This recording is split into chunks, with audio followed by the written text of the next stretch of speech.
Halo semua, Assalamualaikum warahmatullahi wabarakatuh. Pada kesempatan kali ini saya Nurlaili akan menjelaskan sedikit nih mengenai konseling pendekatan behavioristik. Nah, untuk teman-teman dari psikologi ataupun psikologi pendidikan dan bimbingan pasti sudah tidak asing lagi kan dengan pendekatan konseling ini. Nah, salah satu tokoh yang akan saya jelaskan dari pendekatan ini adalah Clark L. Hull atau disebut dengan Clark Leonard Hull.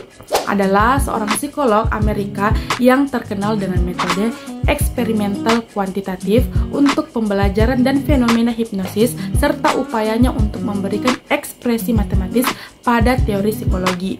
Nah, beliau ini lahir di Amerika Serikat, tepatnya di New York pada tanggal 24 Mei 1952. Nah, Hull ini menempuh pendidikannya di West Saginaw atau disebut Michigan dan di Akademi Alma.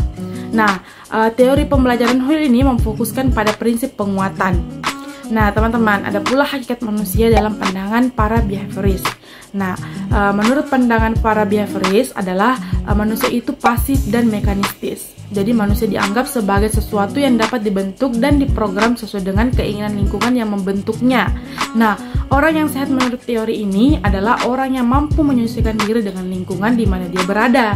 Sedangkan kebalikannya, orang yang tidak sehat menurut teori ini adalah orang yang tidak mampu menyesuaikan diri dengan lingkungannya di mana dia berada. Nah, kemudian tujuan konseling behavioristik yaitu yang pertama menciptakan perilaku baru. Kemudian yang kedua, menghapus perilaku yang tidak sesuai. Yang ketiga, memperkuat dan mempertahankan perilaku yang diinginkan. Selanjutnya teman-teman, ada beberapa teknik dalam konseling behavioristik. Salah satunya yang menarik menurut saya adalah token ekonomi. Nah, pasti teman-teman semua ini mungkin penasaran ya, maksudnya apa sih token ekonomi itu?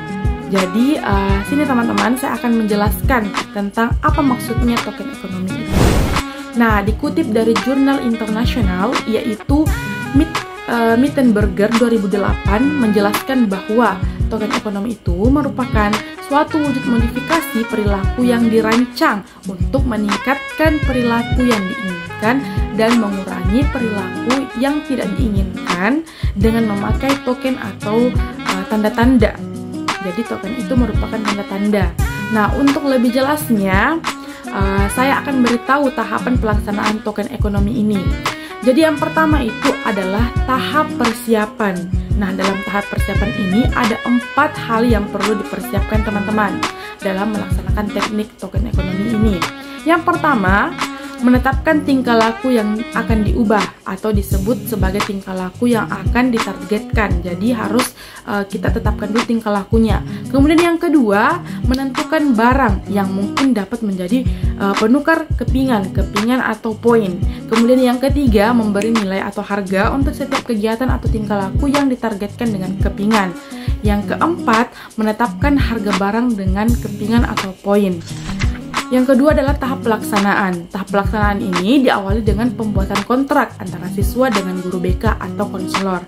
Nah, kontrak ini cukup secara lisan dan kedua belah pihak dapat saling memahami atau dapat ditulis tangan dan ditandatangani pihak yang bersangkutan.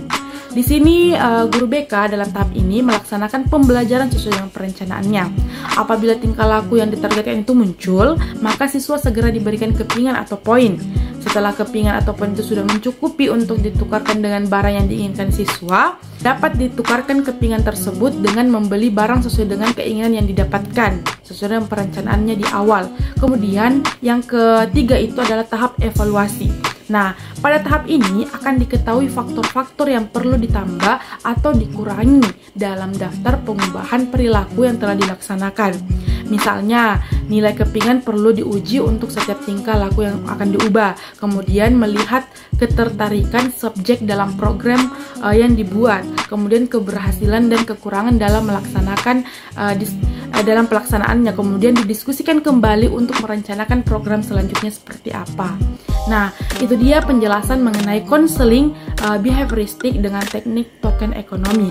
Semoga teman-teman mudah memahami ya, dan juga semoga bermanfaat untuk teman-teman semuanya. Saya Nurlaili mengucapkan Assalamualaikum warahmatullahi wabarakatuh dan terima kasih.